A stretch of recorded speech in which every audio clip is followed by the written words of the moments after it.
November 7th, the DEC reversed its years-long legal battle that was trying to shut down the Greenwich crypto mining gas-fired power plant on Seneca Lake, and instead did an about-face issuing permits to allow operation for 5 years, which is just like, why? Who does that serve except wealthy investors that are, mining Bitcoins and whatever other cryptocurrency they're trying to produce over there. And then on the 12th, Governor Hochul unnecessarily delayed implementation of the All-Electric Buildings Act. This is again for new buildings only that are being built from January 1st on, if they're less than 7 stories or less in height, I should say, sorry, or if they're 100,000 square feet or less in size. And the excuse is supposedly that, oh, there's a lawsuit that's challenging it, and we're going to wait for the appeals court decision. She doesn't need to wait for the appeals court decision. She could have just implemented it. The building codes committee has already issued building codes. People are already building and planning to meet that requirement anyway. So at the last minute to delay this is foolhardy. So I just wanted to mention that if you're interested in how we can transition to renewable energy, I recommend this book. It's written in easy to understand language. You don't have to be a scientist or engineer to understand what Mark Z. Jacobson is talking about here. I read this in the spring, and it explains how to transition to renewable energy for our economy, how to even produce steel, and basically he's saying that we have all the technology to do this, and that it's better for us in the long term, better for health, better for the environment, better for climate, and cheaper in the long run as well. So there really isn't any good reason not to do this. And it's also got a local connection. There's a man that is in this area that helped him put together the first plan to transition New York's entire economy to be based on renewable energy. So I've met this person. I'm not going to mention the name right now because I don't have permission from him to mention the name, but he's mentioned in his book, and I'm happy that he was. What else? We've got upcoming meetings. The December meeting is going to feature a talk on climate change by Julian Shepard. He's going to be talking about the causes, projections of what's to come, management, as well as impacts of climate change, especially on our natural environment. Then in January, we're going to have a talk by a professor, Dr. Thomas O'Brien. He's actually a retired Binghamton University professor. The title is going to be Conflict or Consilience on Global Climate Change. He's going to be discussing the history of our scientific understanding of climate change, as well as ancient to modern religious perspective of stewardship of our common garden home, spaceship Earth. February is going to be Tom Bolander of New York State Department of Transportation talking about the 363 Gateway project. That's an intersection on the south side of Binghamton that has big looping pathways, paved roads right now, and they're going to shrink that and free up some green space. So he's going to be talking about that.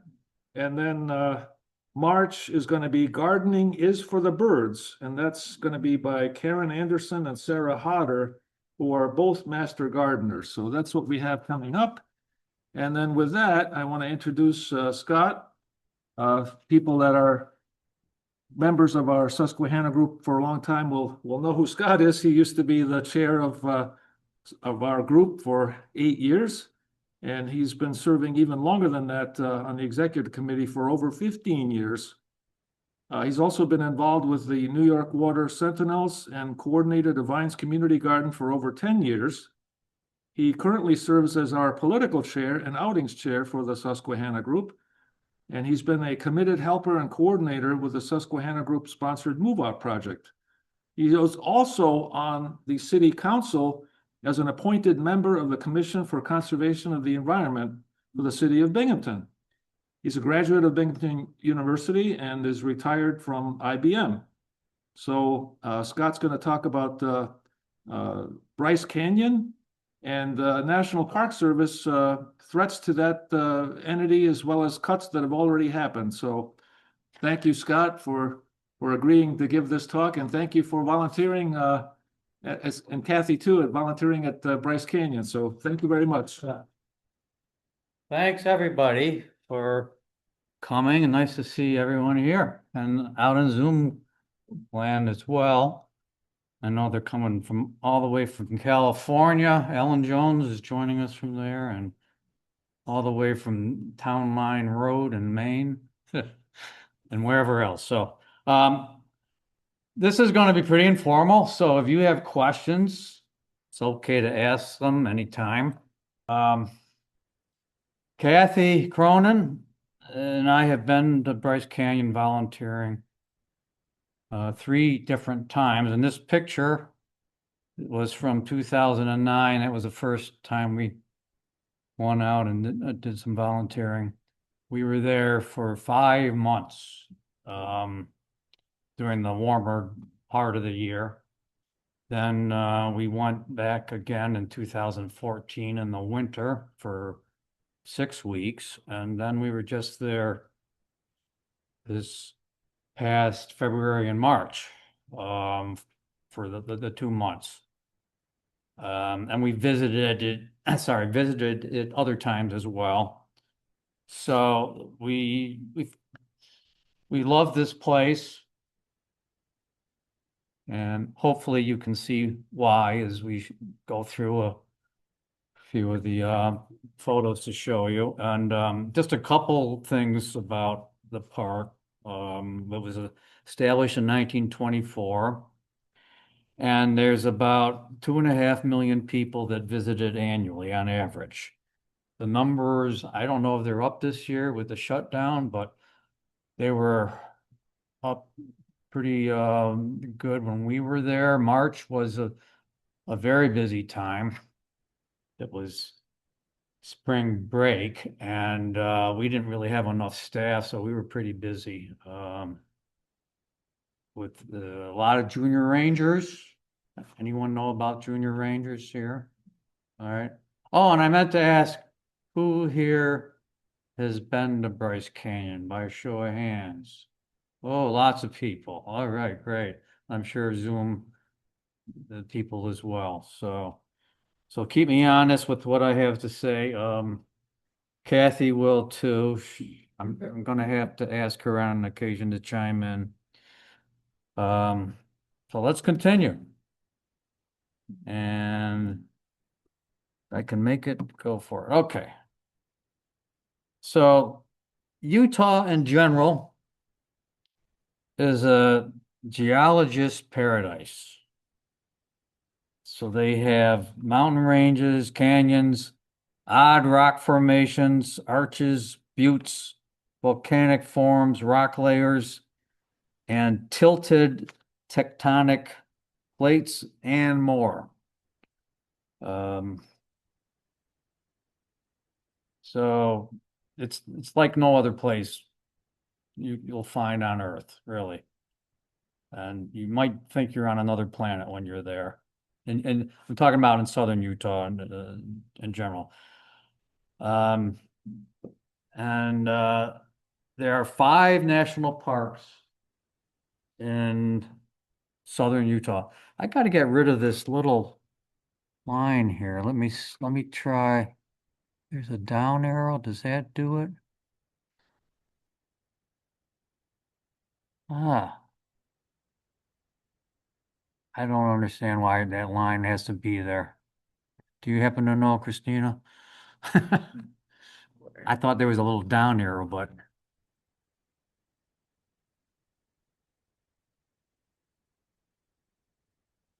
or can I move it to the side? Move the whole thing? Do you like it up top better? That's No. that's better. At least it won't interfere with Okay. what's. All right, we just moved it. Oh, okay. Well, now we can see what I'm the text at the bottom. So besides Bryce Canyon, there's Zion, Capitol Reef, Arches, and Canyonlands. You can connect to all of them. The first time we went to Utah, we went to each one of them for about 2 days each, just as an exploratory trip. And there's, as well as the national parks, there's some other public lands there. Then there's forests, the Glen Canyon National Recreation Area, the Grand Staircase Escalante National Monument, several state parks. About 80% of the land in southern Utah is public land. And the state of Utah actually is very supportive of the parks being there. And in fact, this past shutdown, they made sure the state of Utah donated or provided funds to keep visitor centers open. So they know it's very important to their economy to have the national parks running. All right, hopefully there's no more glitches. Let's see.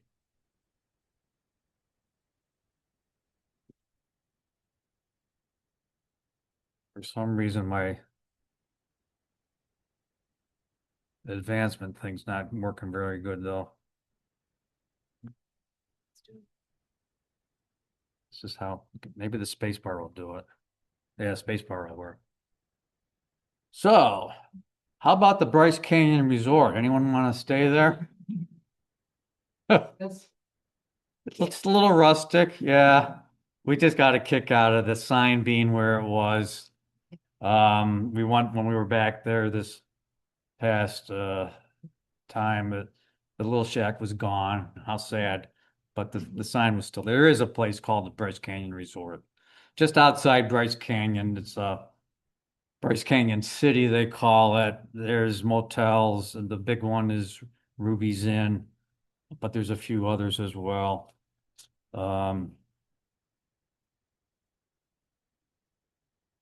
Bryce Canyon in all its glory. You're going to get just a little glimpse here to see what it looks like.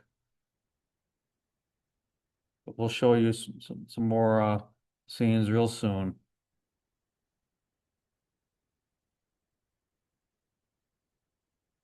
So this is a place that we call Beyond Bryce Point. Kathy and I would walk out there. And further out, you can see the Grand Staircase Escalante National Monument, the park borders, the national monument. And you could walk out there. There were no signs that said you couldn't or it was forbidden.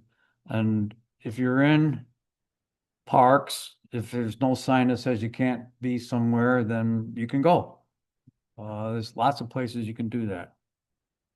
A lot of visitors don't realize that. Of course, there's places where they do say you can't go, and people do. So the one time when we were there in 2014, a young man, a father and his young daughter climbed over a barricade or a chain link to get up to a viewpoint when it was closed because it was very icy, and I saw them up there. I went out and said they can't be there, and they saw that I was driving a car from New York. So later on, they came into the visitor center to report that somebody was impersonating a ranger. And I went up and I said, "Yeah, that was me." and they were very surprised. Oh. Anyways, they were apologetic at that point. A little embarrassed. And here's another view.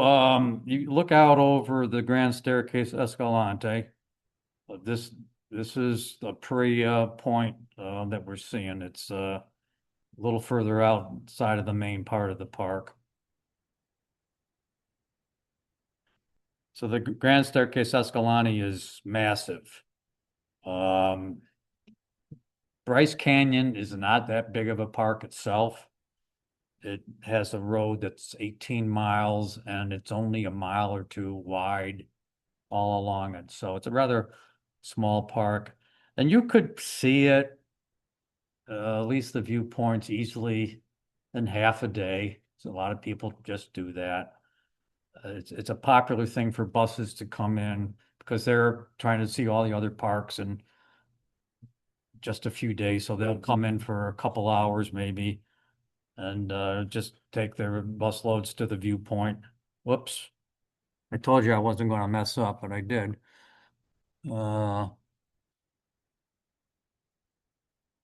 Okay. Any questions yet? All right. Alan, yeah. Oh, yeah, but, was the weather like here? Yeah, right. We're going to talk about the weather. So, it's in the winter, it rises above 32 degrees just about every day, above freezing. Lots of sun. Gets very cold at night. In the summer, it might get into the low 80s during the day. It got down into single digits when we were there. Didn't hit zero, but or close to single digits, I should say. So it's a little.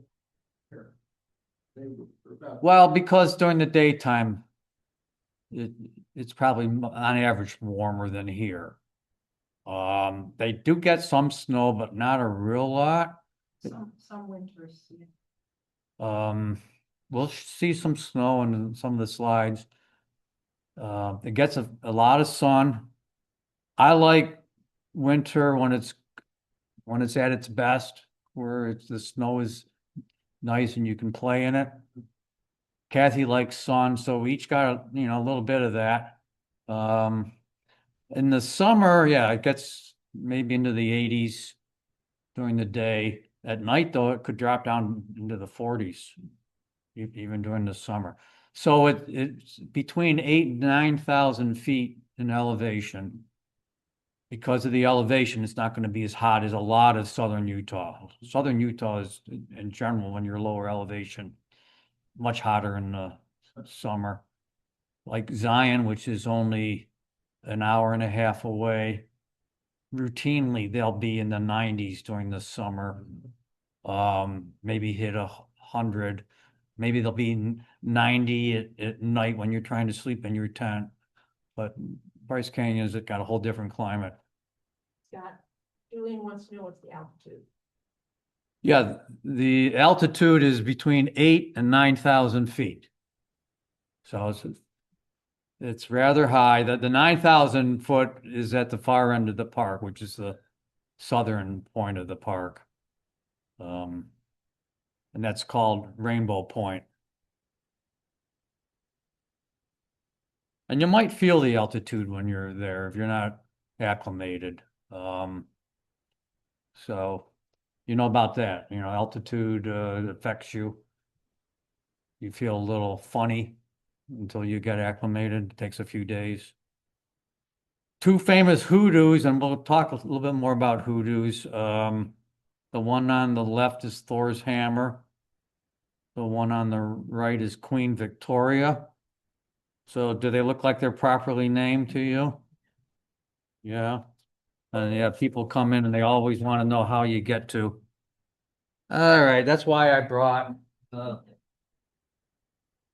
Well, I'm gonna need to find a place to plug it in. You should be Right there. I didn't think we would need this. Right. Yeah. I'm gonna do that.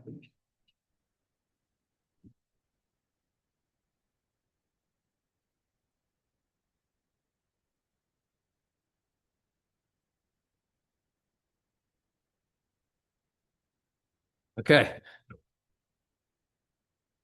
All right, we're good.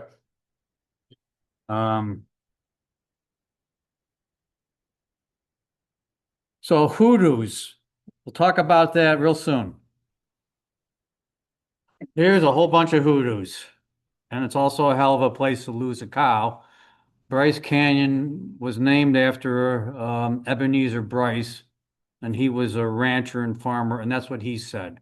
He lived in this area, and you can see why he said that. Um, and yeah, there's no other place like this place. I mean, when you first see it, you just can't believe, you're seeing. Your eyes must be lying to you. But hoodoos are the main attraction in Bryce Canyon. And going back to what I said about it getting above freezing every day in the winter and then dropping below the freezing point at night, that's a freeze thaw cycle. And because of that, and because the rock is a softer limestone, it the water it becomes water during the daytime as it melted, and then at night it freezes and goes down more into the rocks and makes them crack. So lots of cracking going on, lots of constant erosion. I mean, it's a changing landscape. And they can tell from years past that things look different, New hoodoos are formed, new rock formations are formed, old ones disappear. They may fall. And so it's, yes, Kathy. The change in the number of days that it gets below, it goes in the same 24-hour period below and above freezing. Yeah. That has dropped because of climate change. Yes. Kathy just brought up the fact that the number of days where it's both above freezing and below freezing is not as much as it used to be. And I think the numbers are somewhere around 200, a little over 200, and now it's down to 170. Something in that range, but a significant difference. So maybe it's not changing as fast as it used to because of that.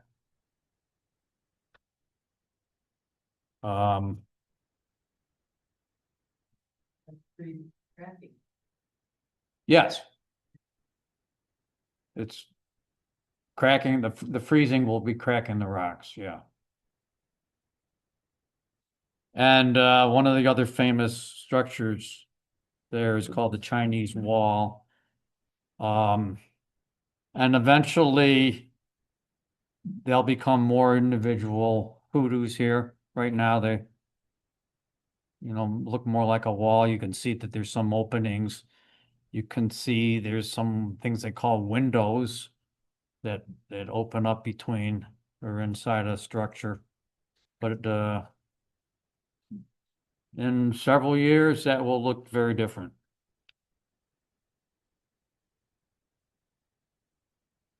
And rocks do fall. There's one of the famous trails there is one called Wall Street.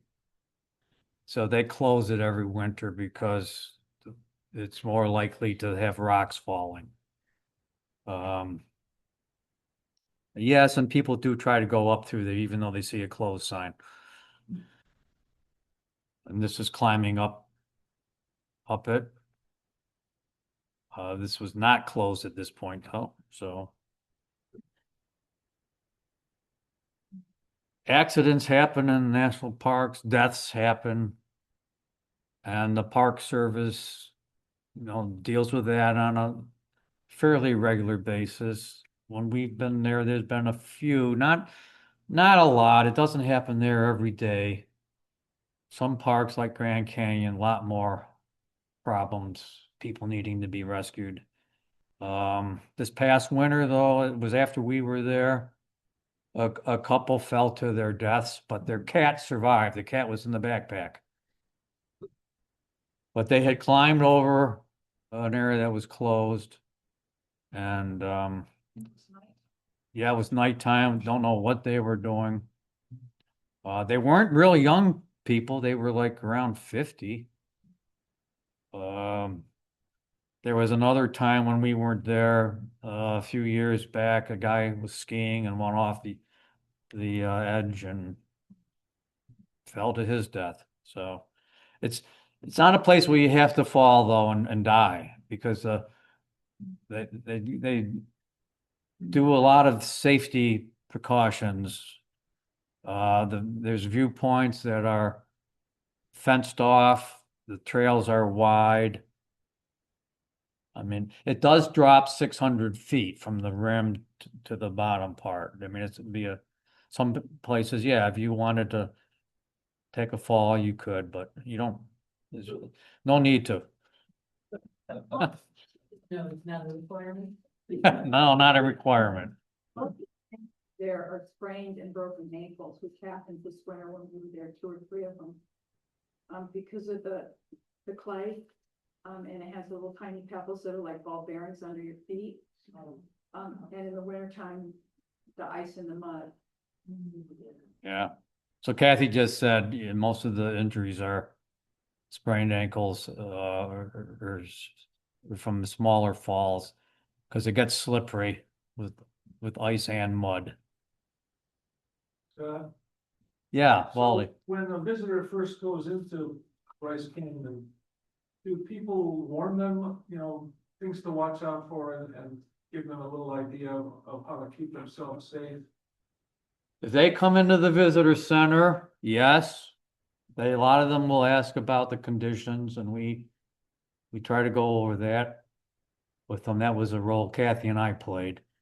Worked behind the desk in the visitor center. We kept track of what the trail conditions were on all the different trails best we could. So Kathy and I would go out half of our day just to be on the trails and check that. There was another volunteer couple that did the same thing. We alternated. They would work days that we didn't and shifts we didn't usually. We worked 4 days a week, had 3 off.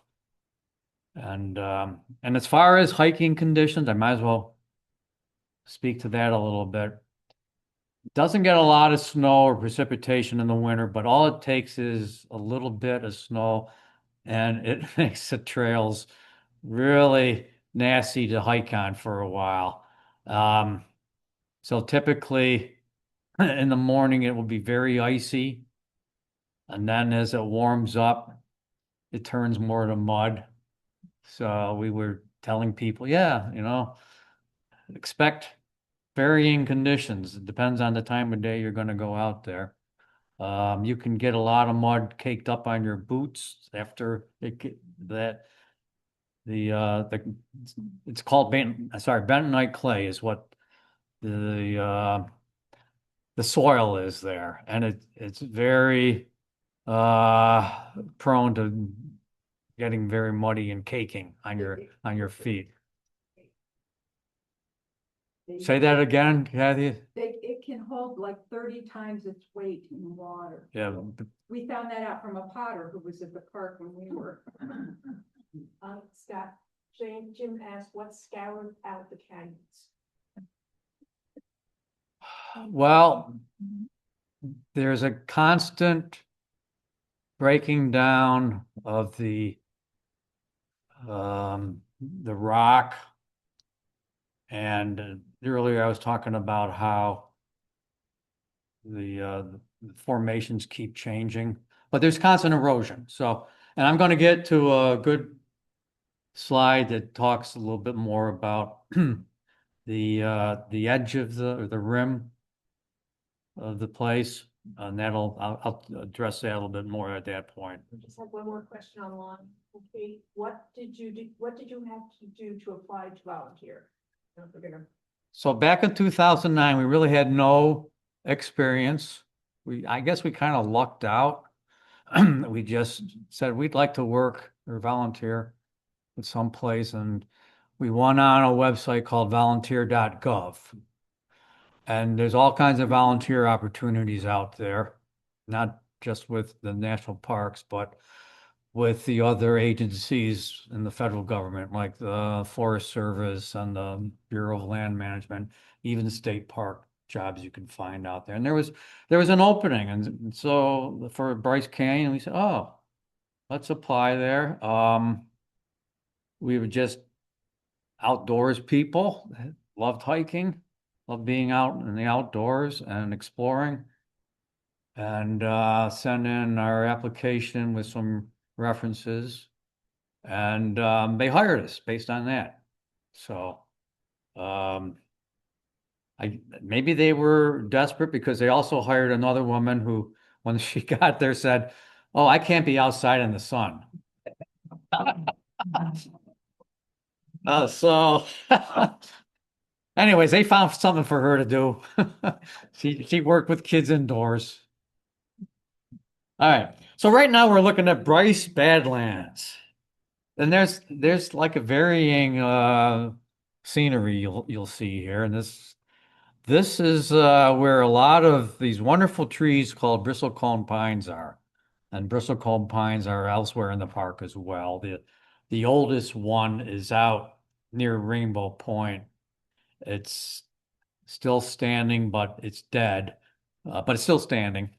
But the bristlecone pines are the longest living trees in the US. There's some that have lived 5,000 years old. They never grow real big. And they're just so interesting. One of the reasons that you'll see bristlecone pines is in a place where they are is that no other tree can grow there. I mean, they can withstand wind, just harsh conditions. So they'll last right through all that. Other trees may have come and gone. They can't survive in the same conditions. So here in the Badlands, um, it's probably a little windier than other parts of the park. But yeah, and maybe the soil is a little bit different as well. So they survive. So the tippy toe tree, it's right on the rim. I was telling Jim we're going to get to what's happening on the rim. You see that the roots are just barely holding on to the rim here. This is a limber pine, and they think it's about 100 years old. So they can tell from this tree that the rim itself has moved about I think it's almost 2 feet over the last 100 years. So as things erode, as rock formations come and go, the rim is also receding. And someday they're probably going to have to make some big adjustments because there's certain structures that are, close to the rim. I mean, there's the viewpoints and the walkways and well, the lodge is not too far from the rim, but it'll be a long time before the lodge has to be moved. And one of the things that we would like to tell visitors about how much the rim is receding is, in about 3 million years, it won't be here anymore. So it's a good thing you came today. So Bryce is not really a canyon. It's actually an erosional headscarp. But it wouldn't sound very good to call it Bryce Erosional Headscarp National Park. Yeah, so Bryce is not a canyon, Kathy just said. It's an erosional headscarp. It wouldn't be good to call it Bryce Erosional Headscarp National Park. And it's the edge of it's the rim along the top. It's on a plateau too. So the rim is part of the Paunsaugunt Plateau. And it's slowly eroding. And what the last word you said is SCARP is here, correct? Scarp? Escarpment. Oh, escarp. Escarpment. They call it short, but. Yeah. Okay, all right. And I said earlier, I like to ski. There wasn't as much skiing usually in Bryce Canyon, but an hour away, there was a wonderful place. It's in the National Forest. It's called Deer Valley, and they have nice trails there. And I had the fortune of running into a forest ranger when I was there this past February. And we were sharing stories about what's happening with our different agencies, Forest Service, excuse me, just a minute. I'm popping a cough drop in. But the Forest Service actually took far worse cuts than the National Park Service. And he was saying, yeah, they just basically has lost a number of people. I don't know how many. They have a lot more land to cover. But they were taking care of this set of ski trails here. So he was actually grooming them. So at least he could still do that. We went back in 2017. Kathy and I and my daughters and a friend of theirs joined us. We went up to Bryce Canyon for a day, and it was raining. It was in November, but it was not a bad time to be there. There weren't as many visitors, so it worked out. But the hiking we did, yeah, we got wet and we got that bentonite clay on our boots. But drying by the fire inside the lodge later was very nice. And the lodge was fairly quiet that day, and we could sit down easily and have a meal. Didn't have to wait in line. You know, one of the worst things about a national park is when it gets overcrowded. And you go there during the peak season, summer usually, you can find that. But if you can pick, you know, off season, it's worth doing it then, just for the fact that you can enjoy the park without, you know, being in a crowd.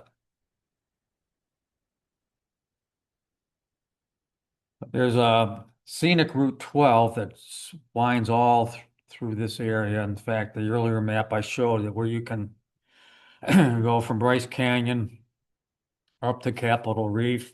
A lot of that is on Route 12. And it itself is just a wonderful drive. It could be so much of it along there could be national park land, but most of it's pretty open and undeveloped. And that's Powell Point. I showed a picture earlier. Well, the second, I think, slide showed Powell Point. It sits up 10,000 feet, and it's got the same rock formation, the soft limestone, but it doesn't have hoodoos because it doesn't have a freeze-thaw cycle as much. So because it's at 10,000 feet, it stays colder during the day in the winter time. And that's all the difference. Otherwise, that could have been a national park too, if it were not as high. Now, someday it may change. Someday with global warming, they may get more freeze thaw. You asked about wildlife. Well, no, maybe you didn't, but there is wildlife there. They have mule deer. There's smaller deer. And they have this amazing animal, pronghorn. Pronghorn. It's the fastest land mammal in the Western Hemisphere, second fastest in the world. Does anyone know what the fastest animal in the world is? I mean, four-legged. Yes, good. Cheetah. You guys are good. And the Utah prairie dog. And I thought we were getting rid of the the little bar, but that's what it says behind the bar. Utah prairie dog, which is a threatened species. And they have colonies, a couple of them in the park where you're not allowed to go in and disturb them, but you can watch them. And I guess the numbers are down. When we were there this last year, found out that, you know, they're losing population. They have some natural predators. I don't know who they all are, but probably fox and coyote and Four-wheel vehicles. four-wheel vehicles will run over them. Yeah, when they come out on the road. But do you know why the numbers are dwindling? I'm not sure, but the habitat is always under threat. I think the park is trying to make it as good for them as they can, but they can only do so much. So there's not a lot for them to eat. Do you know any more about it, Kathy? No, no. So, a few things about the National Park Service. We're going to take a little change here, talk about National Park Service in general. I won't read all this, but I will say that the mission is to preserve the natural and cultural resources for the enjoyment, education, and inspiration of this and future generations. And protection of the natural resources and wildlife is the primary goal. So that's the highest level of protection the federal government gives to a public land. Other lands like Forest Service or Bureau of Land Management don't get this level of protection.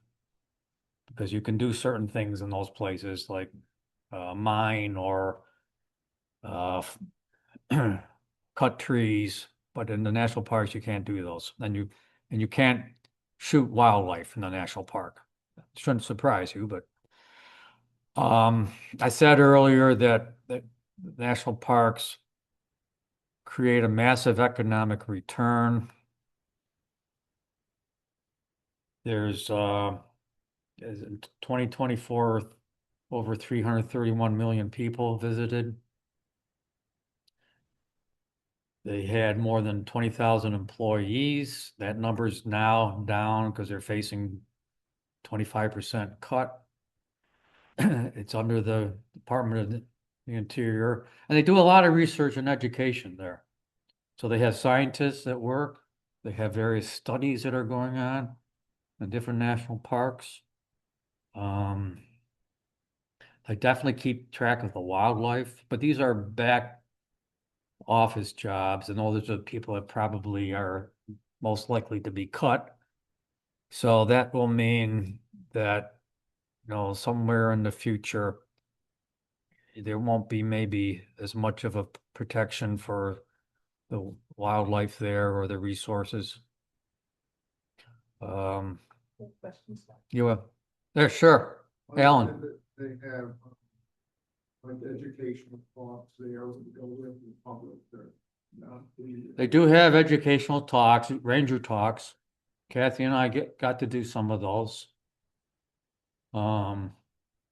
So usually during the winter they didn't do as much, but there were 2 talks a day. In the summer months there'll be more. So if you want to learn something, go to hear a ranger talk at a national park. Other places do that too. I mean, Forest Service will do that. So yeah, the public, and it's pretty bipartisan, loves the national parks.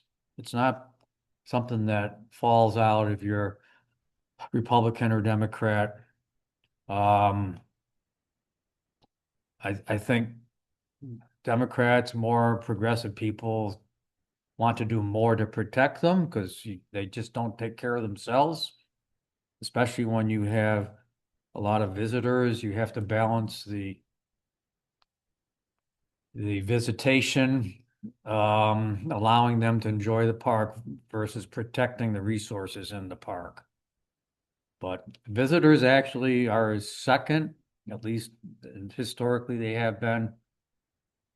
Recently, when there was a shutdown, a number of people that were part of the national parks, a number of superintendents are called the top person in each national park.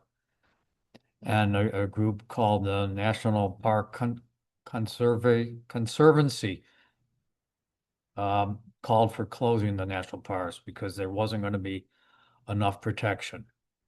But they kept the parks open. Back in the first Trump administration, I think it was the first Trump administration, there was another shutdown.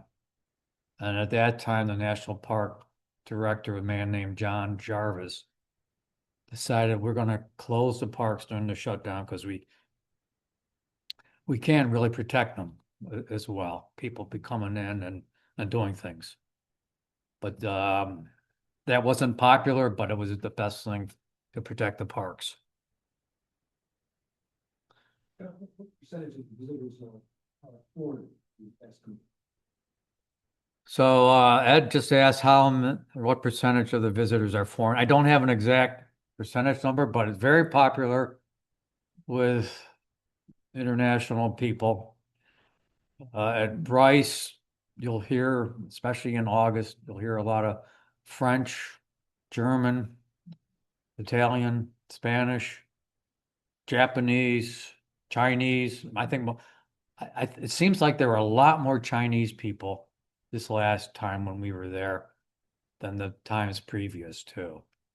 So very popular.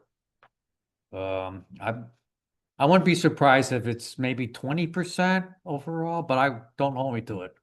I mean, it could be very noticeable. Could be even higher. An exchange. Yeah. It's inefficient, manufacturing system and protectionism. Foreign visitation to the U.S. is a significant source of education.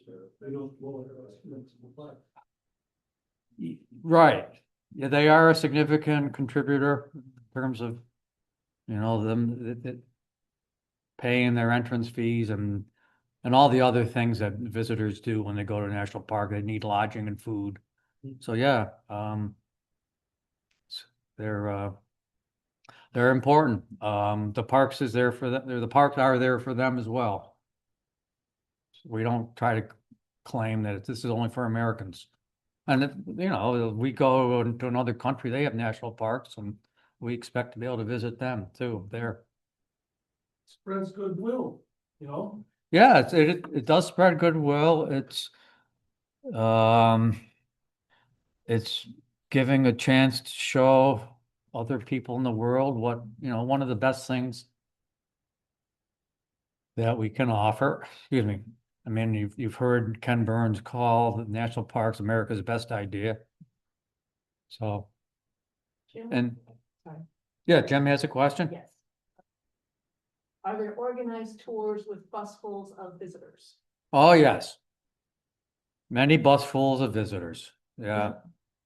And yeah, I said earlier, they generally only come in for a few hours and then they're off again because they got to get to another park down the road. So, but at Bryce Canyon, all the major viewpoints are just within 5-10 minutes drive from the visitor center. So you can come in and see them easily in a few hours. The bus will drive up to a viewpoint, people get out. Sometimes they have a little longer time. They try to walk down a little bit below the rim. But they pay their money too to get in. So the bus companies have a deal with the parks. What they have to pay some different kind of a rate to do that, but What's the general admission fee for everybody else? the general admission fee is at this point $25 for a day. Or maybe you can, there's like a week or a few days past too. I don't remember exactly. But Bryce, if you came in after the these people at the gate had left, you come in for free. All parks aren't like that. And they have different rates, but yeah. So yeah, the parks have their own rates. Some parks are totally free, like Great Smoky Mountain National Park. You don't have to pay a fee to get there. But all the ones in Utah have a fee. You, Kathy also said if you come in after actually it's before or after the fee station closes, you just get in free. You don't have to worry about paying. Yes, Anna? What is it called? Senior. Yes, there are senior passes and there's America the Beautiful Pass where you don't have to be a senior, but yes, The senior is only 62. 62 and above, you can get a senior pass, yeah. And the price has gone up, I think $10 when we got this. Yeah. More than that. I think it's $75. Right. Yeah, exactly. Yeah, so. How difficult is it to get lodging in there? The question is, how difficult is it to get lodging? If you want to stay in the park, you generally have to make reservations well in advance. There's 2 campgrounds in Bryce Canyon plus the Bryce Canyon Lodge. So campgrounds, you'll have a little easier time getting a spot without, having to go very far in advance. And the next best bet is just outside the park at a place like Ruby's Inn. I think you can, they're pretty large, so I think you can probably get in very relatively easy, but I'm sure sometimes too you can. Sometimes they'll fill up, but The campground closed in the winter. one campground stays open in the winter. Do they keep water? No, they can't do that. So people have to be self-sufficient with their own water. They do have, the restrooms are open. They keep them open. I guess there's running water in the restroom. Yeah, there would be, duh. But the water where you can hook up your camper and all that, it's not running. How we doing on time? Okay. So I want to talk a little bit about the Sierra Club and their part with the national parks. And you may know that they advocated way back when for a national park system. John Muir was the first man to lead the Sierra Club back in the late 1890s or the 1890s. Sierra Club was founded in 1892. And they wanted lots of protection for some of these wonderful places that over time turned into national parks. So the Sierra Club mission is to explore, enjoy, and protect, and that's closely aligned with the national parks mission.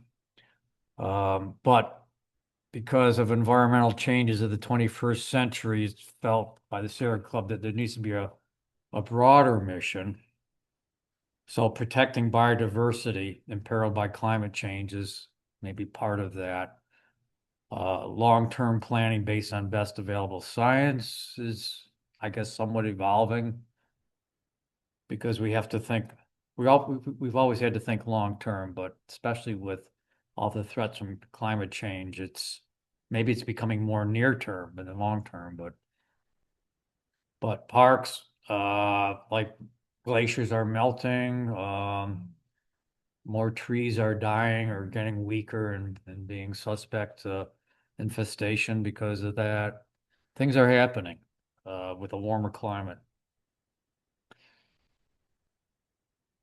Anything else here? I'm not going to read them all, but if you can see them, anything else jump out at anybody that you want to make a comment or ask a question. The, the rest of this list is just things that the Sierra Club advocates for. Scott, the one comment I would make is in doing the talks at the park, and I believe it's the same in other parks, it's very common now for issues related to climate change to be brought into a specific talk. How it relates to the subject at hand, like in one of the ones we did quite a few times at Bryce was the geology talk. And we would talk about the changes in Bryce Canyon because of the freeze-thaw cycle. And that seems to be something that's talked a lot about by the rangers when they give talks.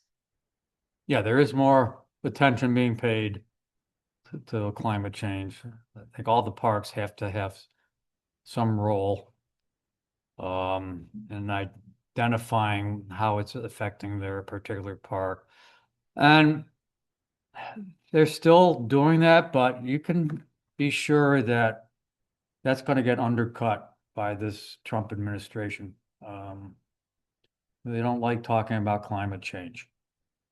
So I can't give you specifics. But the science is under threat in general. And it's happening. And volunteer there. Did we camp? Yeah. We had an apartment, one this past couple times. The first time we went out, we had a trailer. So if, and about that, I'm gonna get to that though on another slide. But if you have a trailer, it gives you more flexibility if you want to volunteer. But I'll get to some more of that. Anything else on this sheet anyone wants to bring up, or Wally? Did you get any groans or weird looks when climate change is mentioned at these ranger talks from people? Not lately. The first year we were there, a little bit more of that. Like, is climate change real? You know, is it really caused by humans? Yeah, a little bit. I got a little bit of that then. But I think in general, the public understands more now about the issue of climate change, more acceptance. How about when you're giving a talk, do you see children get excited? Are they interested? Or are they like tugging on their parents' sleeve and saying, can we go and, play video games or whatever? I mean, I'm just kind of curious. So Valdi's asking about if children seem to be real interested and liking to be, learning about the parks. Yes and no. We've had some wonderful exchanges with younger people. But this past February and March, we found that with the junior rangers, the junior ranger program is this: you get a booklet and you have to do a certain number of activities in the book, and that depends on your age. So if you're 10 years old, you have to do 10 activities, and there's 24 activities. If you're an adult, 24 or over, you have to do all of them, and the adults can do that too. However, we found that a lot of the kids were not doing a real good job, and they tended to be interested, or the parents were the ones that wanted the kids to get their junior ranger badge more than the kids did. I mean, that's just the overall impression we got. I don't know if it's a leftover or hangover from, the pandemic and kids not being in school as much for a while there, or just all the other things that are happening to young people that being distracted by their devices or social media. But most of the kids were younger. They weren't really into social media. I mean, I would say most of them were 10 and younger. Occasionally you get something or someone a little bit older. But what a delight it was, you know, to have someone come in and wearing all their Junior Ranger badges on like a sash. Oh, you got 60 Junior Ranger badges. Yeah, and they were fun to work with. Good. But most of them weren't. Unfortunately. I wish it were different. But the parents would love it when their kid got that badge. And we would give them a badge. I mean, we wouldn't turn them away. I mean, all right, you made some kind of an effort.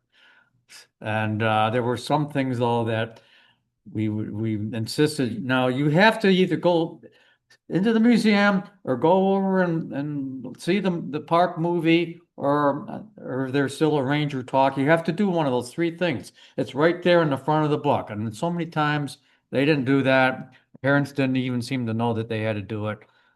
And after a while I started saying, well, go into the museum and look around. You know, like take you 10 minutes. Yeah, we got tough. We had the mother who wanted the badge for her not quite 2-year-old, and I said, well, you know, there's a pin on the back of that badge. It's okay, it's okay. Yeah, I mean, some of them 2 years old and 3 years old, they couldn't do anything. And then, you know, even if they're 3 or 4, maybe 5, we could tell it's the parents that are filling out the book. You know? So they would come back later and show us their book, what they'd done. We'd go over it with them, and sometimes we'd try to, if we had the time, we'd explain a little bit more to them about some of the things. But it's a wonderful educational experience if they do it right and put some effort into it. So, and I wish we had a book to brought, and we didn't have one. So And take some our word for it. It's a good. kids, take it seriously. It's part of their curriculum. Yeah. There were quite a few of them, actually. All right, so I'm gonna just whip through the rest of the slides pretty much. These are pretty much from our last time, except for this slide.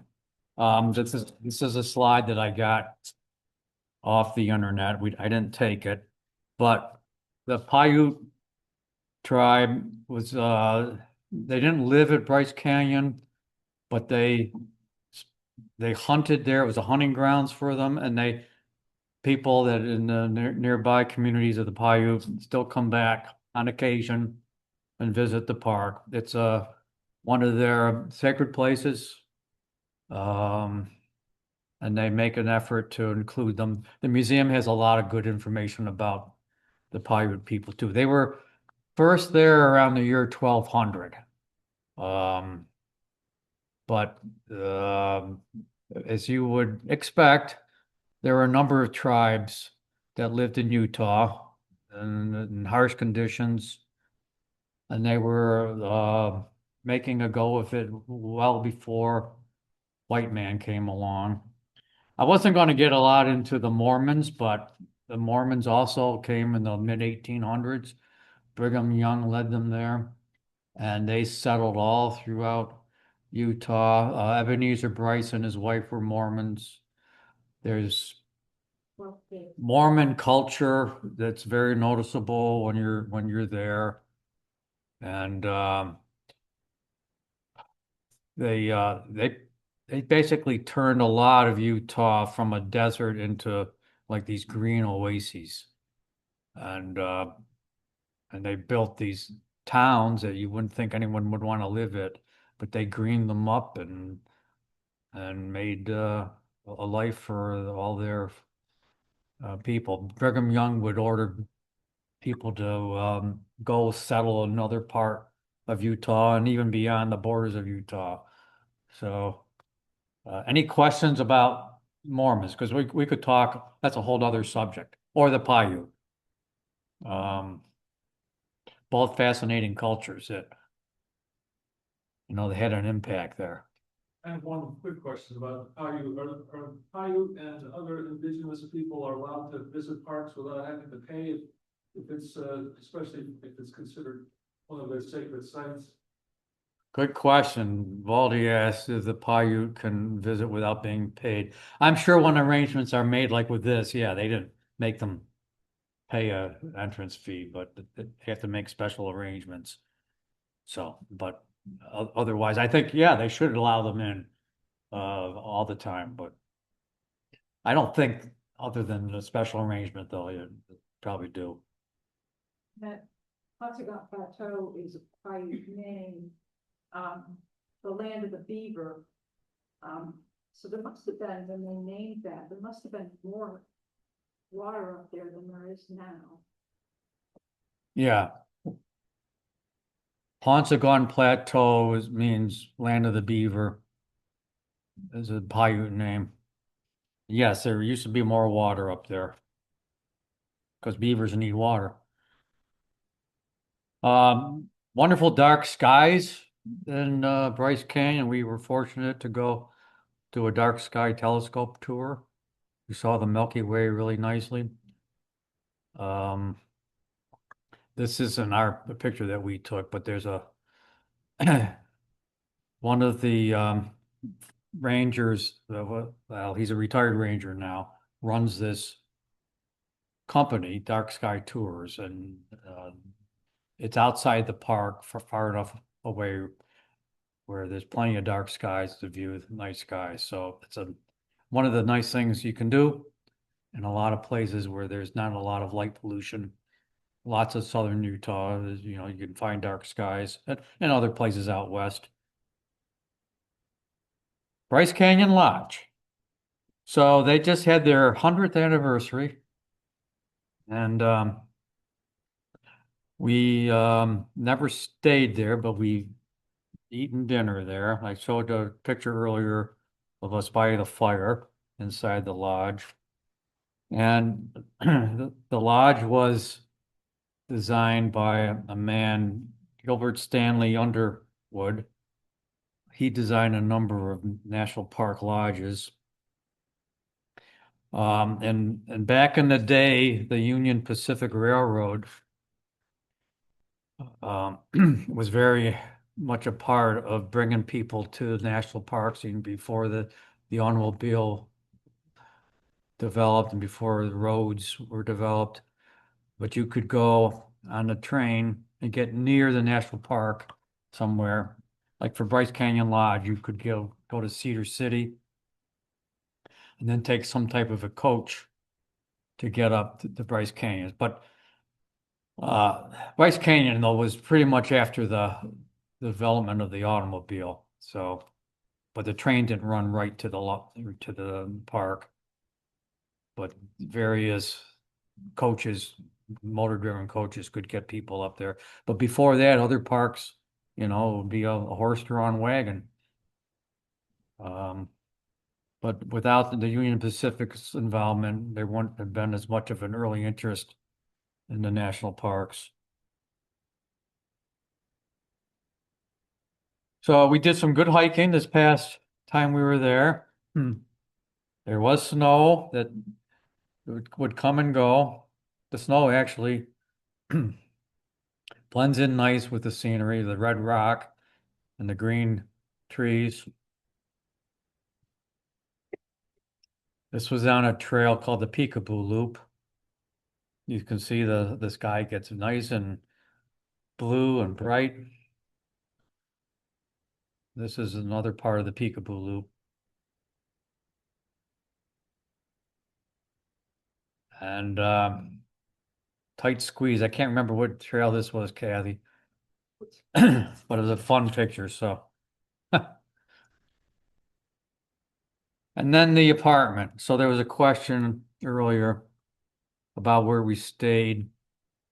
If you're looking to go there off season, you can usually have, or you will usually have a better chance of finding lodging, like an apartment. So the first year we were there, we had a trailer. The first visit we were there. But since then, 2 times in the winter, we were able to get an apartment. The apartments are available because there's not as much staff, And in April, seasonal rangers will come in. So we could have it up until early April, but we left at the end of March, so. And they depend on both the volunteers to kind of fill in the gap between the end of the 1 year and before the seasonal rangers come. But there's not enough staff without seasonal rangers to operate the park the way, they should be. Because there'll be an influx of visitors by the time the seasonal rangers get there. One other thing I'll say about the people we worked with, there were 3 of them. They're permanent hires, but none of them really wanted to be at this place at this time, which was like, really? And they had different reasons. So, I mean, you are kind of stuck out in this place. There's not a whole lot outside the park. There's a couple of small little towns. It could be sort of isolating, even though, there's people from all over the world coming, but I would always think that it would be a great thing to be a permanent ranger. And seasonal rangers, they long for that. That's the stepping stones that they have to take. You only work half the year as a seasonal ranger. And the rest of the year, you're not working for the Park Service. And every year you got to reapply. Why they want to do that, I don't know, but they do that, and the normal progression is eventually maybe they'll become a permanent ranger. But the Park Service wouldn't run without either volunteers or seasonal rangers. And I believe there was in 2024, 200,000 volunteers total that helped at national parks. I think the number of seasonal rangers is just a few thousand, maybe 5,000, something in that range total. That Julie would like to know, are the big pines around your apartment ponderosa pines? I think they are. Ponderosa pine's a very prominent tree there. And we mentioned bristlecone pine and limber pine, and there's another pine, pinyon pine. A lot of Douglas fir. As you go up higher in the park, you'll see more fir and spruce. But there's a good variety of trees. Yeah, I didn't get into the trees or the flowers, but there's plenty of nice flowers, and we have plenty of nice pictures that I'm not showing you. Take my word for it. Yeah, Kathy.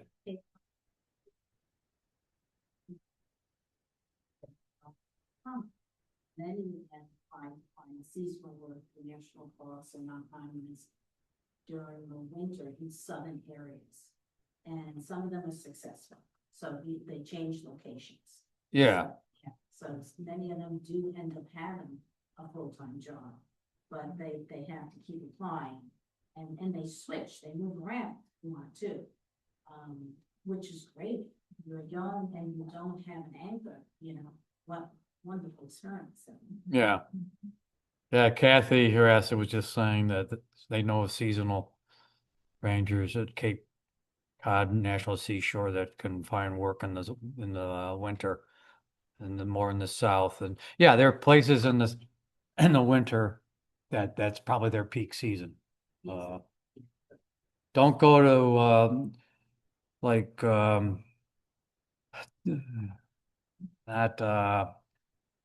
what's the big desert park in Southern California, Kathy? Well, there's Joshua Tree and then Valley, Death Valley. Don't go to Death Valley in the summer. But yeah, in the winter is a good time to go there, and there's probably, that's their peak season. How many permanent rangers roughly? Do you have any idea for the US? Permanent rangers. Well, the total employment is 20,000, but that's a lot of the other positions besides rangers. So like at Bryce Canyon, they had a little over 100 employees, and only 4 of them when we were there, were acting as interpretive rangers. That's the group that we work with. You help interpret the park for visitors. Letting them understand some of the universal things that would apply to all people that, visit a park, what they can get out of it. That's interpretation. And then there's law enforcement rangers. And I think they had like 7 of those when we were there. In the summer. And you said in the summer. I think they had close, maybe 6 or 7 when we were there. And then I think they have to get a few more, again, seasonal, they get seasonal law enforcement rangers as well. So the number of actual rangers is not the biggest numbers of employees in the parks. We're gonna end with this. So, ways you can help national parks. Visit. So, of course, a lot of these wonderful national parks are out west. It takes a little bit of effort to get there. But every park has a website on nps.gov. And one of the things you should look at is to plan your visit before you go. Advocate for the parks with your federal representatives. Right now, there's a piece of legislation called America the Beautiful Bill. And it's trying to put more money into the parks, because a lot of the parks are falling apart.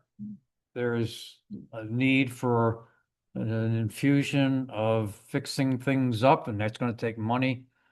I think it was this America the Beautiful Bill is trying to get 16 or 17 billion dollars allotted to the national parks. It's got some bipartisan support. Chuck Schumer is a strong advocate for it. You could call him, but he's already on board with doing it. You can search for America the Beautiful legislation, and right there you can fill out your name and contact information to support it. That's another way to do that. Lots of learning you can do. New York Public Library actually has a really good list, national park books. When you go to the park, they give you park brochures, and newspapers, and the maps included in both of those. But you can buy separate maps if you want. But those are very useful things that give you good information about what's going on at this individual park.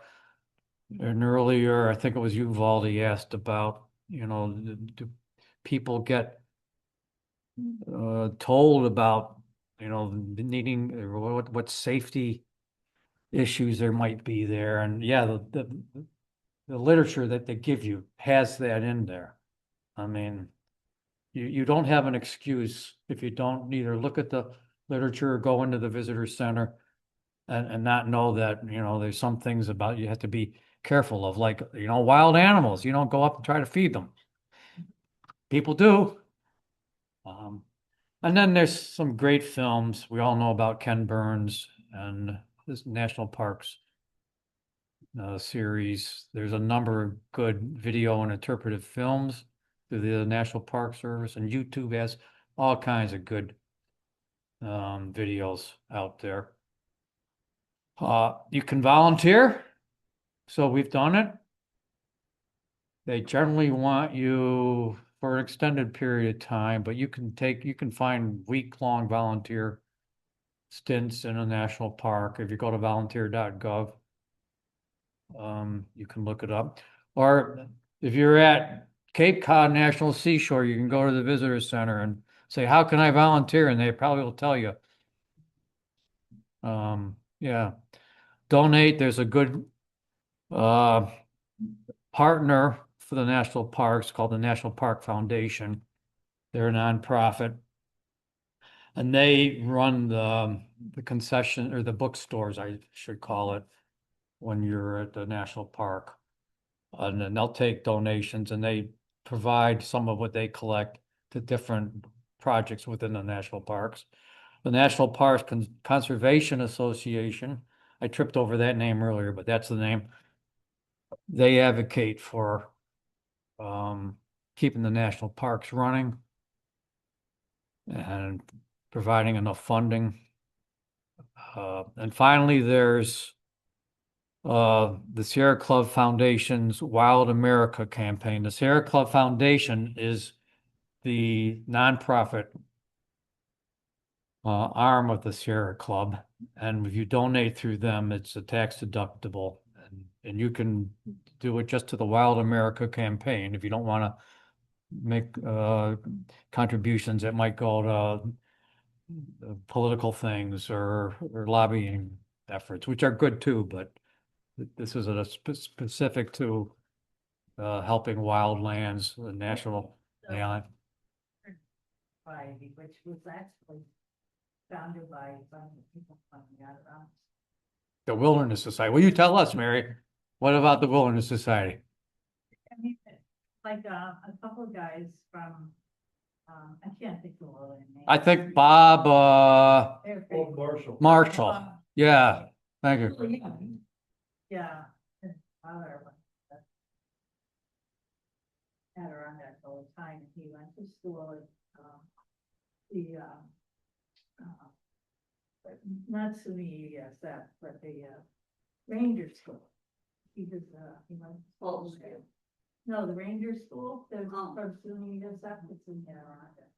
He, well, this is sort of a side story. He used to walk, you know, like 25 miles in the woods from the train station.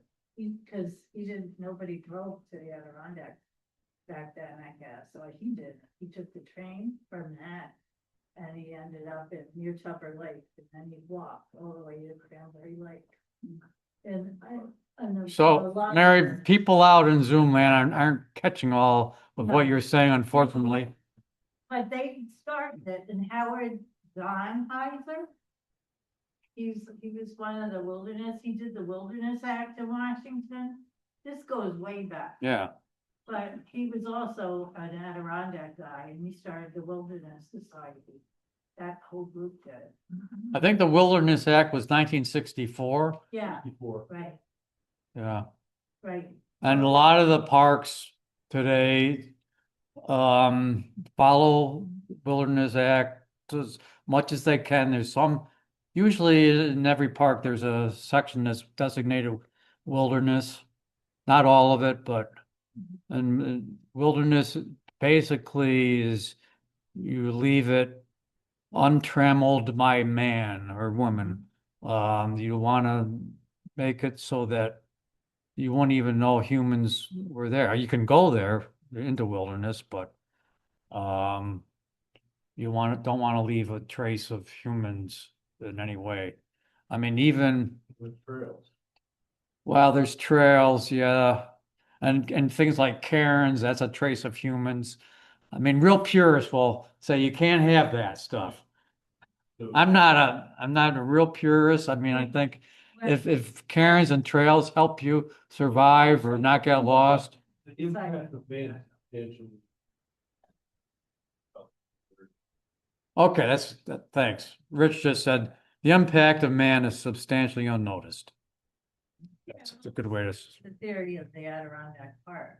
I mean, but it's not really accurate, but that's theory behind it. But I Wow. mean, there's towns and villages there, so it can't be wilderness, so. Well, parts of it are wilderness, just like parts of national parks are. Not all of it, though. That's, They're not very big though. It doesn't support wildlife like out west does. Yeah. You can't keep lynx alive, for example. So Mary's been talking about the Adirondacks, and they have some of the same issues. Yeah. You have to balance. And they went out west to preserve parks, as did, Bob Marshall, by West and to Alaska. And to support the national park system. Yeah. So yeah, Wilderness Society, there's a number of good other organizations you can support that promote wildlands, preservation of special places, so. One thing I didn't mention, to be a national park, you probably know this, takes an act of Congress. You can be a national monument, that just is a president's prerogative to declare something a national monument. A lot of national parks, Bryce Canyon included, were a national monument before they became a national park. And they offer a certain amount of protection, national monuments. They're valuable places too. They're So- easier to undo by another president, correct? Yeah. Right, the national monument can be undone. I mean, Trump's tried some of that in Bears Ears in Utah. It's still there, but I guess they've made some changes on the boundaries. Utah does love their national parks and their national monuments, and they'll work to protect them. It's a conservative state, but they know that it means a lot to them as a state, all these places that bring in visitors. So, Well, I'm sure visitation is their biggest industry in Utah, between the national parks and skiing. yeah, I think in southern Utah, it is definitely their tourism is the number one industry or economic engine, yeah. So, Jane Cobblemont. Oh, see. copper mine by Salt Lake City, you said?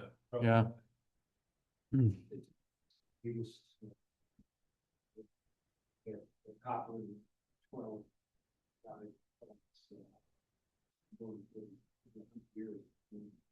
That's a really impressive tour. I mean, the machines they use there, it's just, just like in another world, and the wheels are like 24 feet in diameter, for the trucks that haul the road. It's like a pretty cool. Well, mining, Trump would like to do a lot more mining in public lands. And he would like to take over some of the places that probably he shouldn't, to do both mining and, yeah, the National Wildlife Refuge, he just opened up to in Alaska, right? Gas drilling. Yeah. Gas drilling, yeah. So, I think what you see more of in Utah is uranium, because in that region that you were talking about, all those national parks are. I remember pulling off one road, you could see like signs, this used to be an abandoned uranium mine. It's kind of like a boom, prospectors going all over the place, finding uranium here and there. And with the recent interest in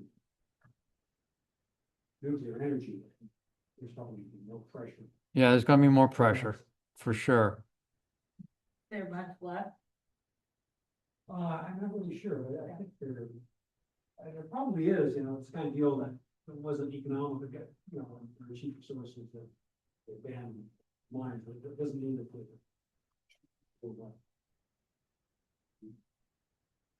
Well, I'm gonna say thanks for coming. And hand it back over to Waldy for his tirade or whatever he's gonna give Thank us. you very much. I just got one request. Okay, That I forgot to tell you about earlier, and that is, if you feel motivated and, like I am, please contact the governor's office, Governor Hochul's office. There's a phone number. And, urge her to sign legislation that would repeal what's called the 100-foot rule, which would remove the subsidies that currently charge existing natural gas customers to pay to add more gas lines to connect any new customer that wants gas service if they are within 100 feet of an existing gas line. That's something that's waiting for her signature. It was passed in this last legislative session. The Sierra Club advocated for that. So we would like to see some help, put some pressure on the governor to sign it. And getting rid of this rule will end an approximately $200 million per year subsidy that has basically helped the fossil fuel infrastructure expansion and burden New Yorkers with unnecessary additional infrastructure costs. So a lot of the rise in utility bills is repairing and adding and improving existing infrastructure. Gas lines is one of the things that we need to get rid of and phase away eventually. And our electrical infrastructure also is a driver of the cost, but that is something that we need to improve and expand. So if somebody's complaining, a lot of it really isn't, very little of it actually, the price increase is due to renewable energy. Renewable energy itself is cheaper, especially in New York State, because we don't have very much renewable energy besides hydropower. So if anybody is saying that that's the reason the prices are going up for utility bills, that's not true, especially in New York State. It's just plain not true. Renewable energy is actually less expensive than fossil fuel-based energy. So thank you for listening, and please try to urge the government.